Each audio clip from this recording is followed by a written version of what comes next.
बाखरी एक विधाता कीन्हा 14 टहर पाठ सो लिन्हा हरिहर ब्रह्मा महंतो नाऊं तिन पुनि तीनी बसाउल गाऊं। ब्रह्मा जी ने सृष्टि विस्तार हेतु एक ब्रह्मांड की रचना कर उसे 14 लोकों में विभक्त किया। वे है भूलोक, भूलोक, स्वर्गलोक, जनलोक, तपलोक, महरलोक। सत्यलोक से 7 क्रमशः पृथ्वी के ऊपर और तल, अतल, वितल, सुतल, महातल, रसातल और पाताल, ये 7 पृथ्वी के नीचे माने जाते हैं। इन 14 लोकों में 3 प्रमुख हुए, देवलोक यानी स्वर्गलोक, ब्रह्मलोक विष्णु को तथा पाताल लोक शिव को राज करने के लिए मिला।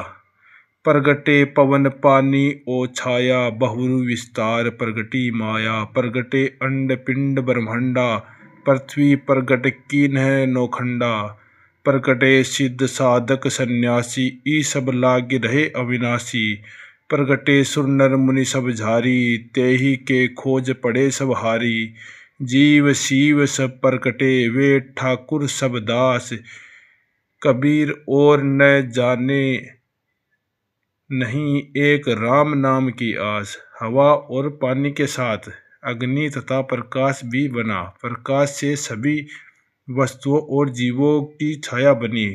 पक्की देह की छाया, कच्ची देह सत्य पुरुष की छाया, कल्पित ब्रह्मा निरंजन पक्की सृष्टि से कच्ची सृष्टि का नकली रूप तैयार किया गया। माया सृष्टि का विस्तार रूप से पसार हुआ। अंडज, पिंडज, स्वदेज और स्थावर 4 खानी बना। 9 खंडों वाला पृथ्वी भी बनी। फिर सिद्ध साधक सन्यासी उत्पन्न हुए। वे सब सृजनहार की खोज में लगे।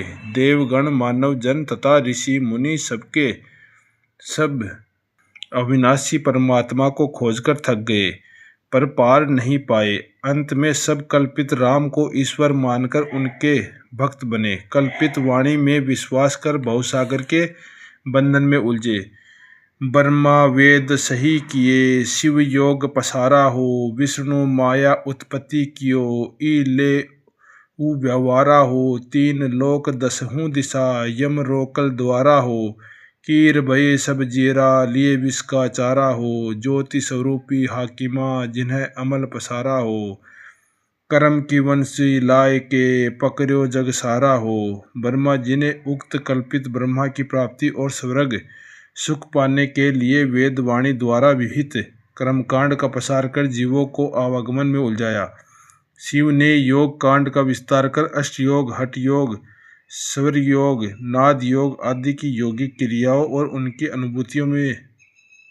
अनुभूतियों सिद्धियों में फंसाकर जगत के जीवों को आसक्त किया। विष्णु ने रागात्मक सगुण भक्ति उपासना पद्धति से स्वर्ग सुख तथा सालोक्य, सामीप्य, सारूप्य और सायुज्य मुक्ति का लोभ दिखाकर जीवों को सगुण भक्ति में आकर्षित किया। 3 लोकों 10 दिशाओं में यमराज ने जगत जीवों के लिए मुक्ति मार्ग को रोक दिया। सारे जीव कल्पित ब्रह्मा में शुभ और अशुभ कर्मों के जाल में स्वर्ग सुख के लोभ से आवागमन के बंधन में बंध गए। जैसे तोता लाल मिर्च खाने के लोभ से शिकारी की नलिका यंत्र जाल में फंस जाता है।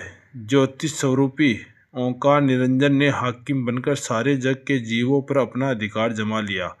उस काल पुरुष निरंजन ने कर्मजाल की वंशी फेंककर जगत के सारे जीवों को फंसा लिया है।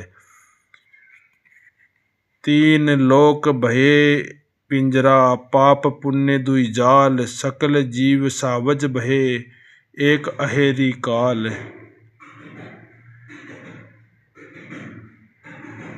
अलख लखो अलखे लखो, लखो निरंजन तो ही, हो कबीर सबको लखो, मोको लखे न कोई। अलख वह जिसे कोई परख न सके, किंतु मैं उस अलख कहलाने वाले निरंजन को भली भांति पहचानता हूँ और परखता हूँ, निश्चय पूर्वक परखता हूँ। इसमें कुछ भी संदेह नहीं है। तुम छलिया निरंजन हो, मैं तो सबको परखता हूँ, पर मुझे और मेरे उपदेश को कोई भी संसारी जीव नहीं परखता।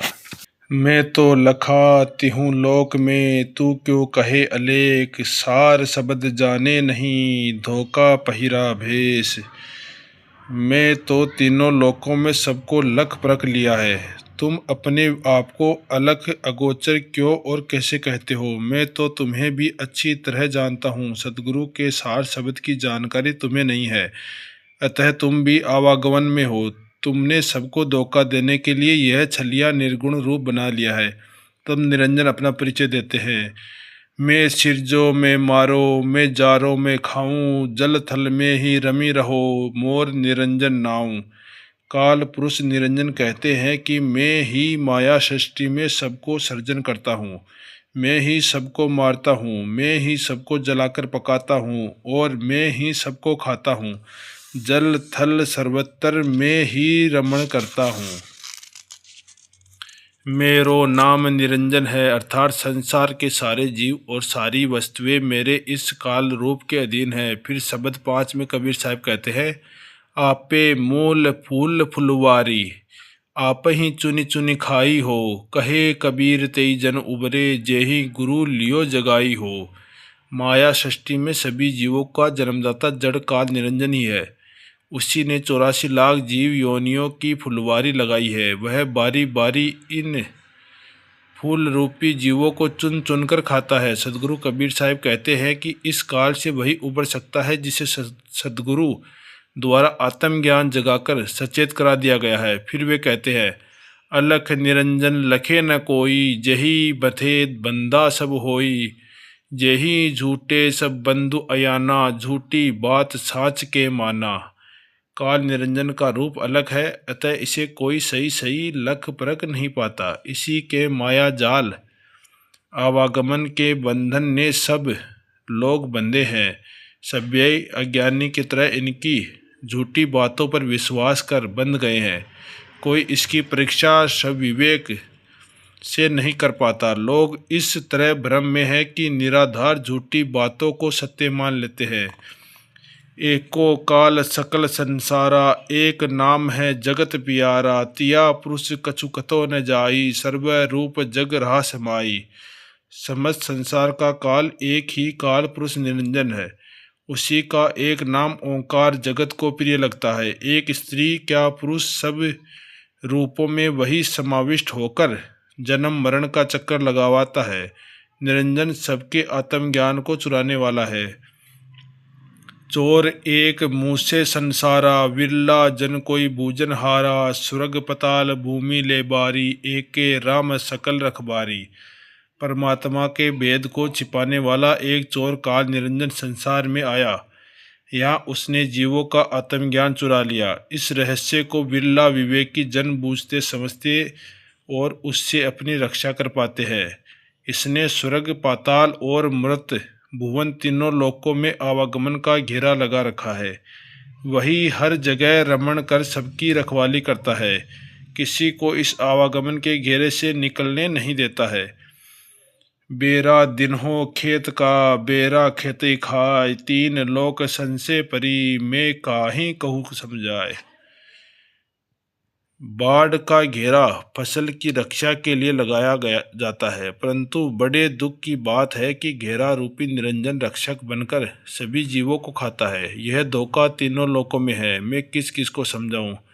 पुण्य बीजक में कबीर साहब कहते हैं, बेरा बांदिन सर्प का, भव सागर के माही, जो छोड़े सो भूरी है, गहे सो डासे बाही। संसार के जीवों ने सांप का बेड़ा बांध लिया है। उसी के बेड़े को पकड़कर जीव भवसागर पार होना चाहता है। अब है बीच सागर में उस बेड़े को छोड़ता है तो भवसागर में डूबता है। यदि उसे पकड़े रहता है तो बेड़े का सांप उसकी बाहों में डसकर मार देता है। आदि पुरुष एक वृक्ष है, निरंजन डारा हो, त्रिदेवा शाखा बहे, पत्तर संसारा हो। आदि पुरुष है परमात्मा, सत्य पुरुष है तथा संपूर्ण सृष्टि का वृक्ष का एक मूल और आधार है। वह सतलोक में निवास करता है। उसके अंदर समस्त जीव रूप में स्थित थे, अर्थात वे कबीर साहिब ही अविगत रूप में हैं। उनका प्रकट रूप वह सदगुरु रूप में हुआ है। उन्होंने शब्द द्वारा 16 सुत उत्पन्न कर पक्की सृष्टि की। उनमें पंचम सुत निरंजन है, ईश्वर। आदि पुरुष परमात्मा से प्रकट निरंजन ही ओंकार कहलाते हैं। उन्होंने सत्य पुरुष परमात्मा की भक्ति कर कच्ची मैथुनी माया सृष्टि का साज और जीव बीज उनसे प्राप्त किया। फिर आदि शक्ति सत्य पुरुष से प्राप्त होने पर उनसे मिलकर मैथुनी माया सृष्टि की। जिनसे पहले ब्रह्मा विष्णु शिव त्रिदेव उत्पन्न हुए, वे स्वयं कल्पित ब्रह्मा या ईश्वर कहलाए।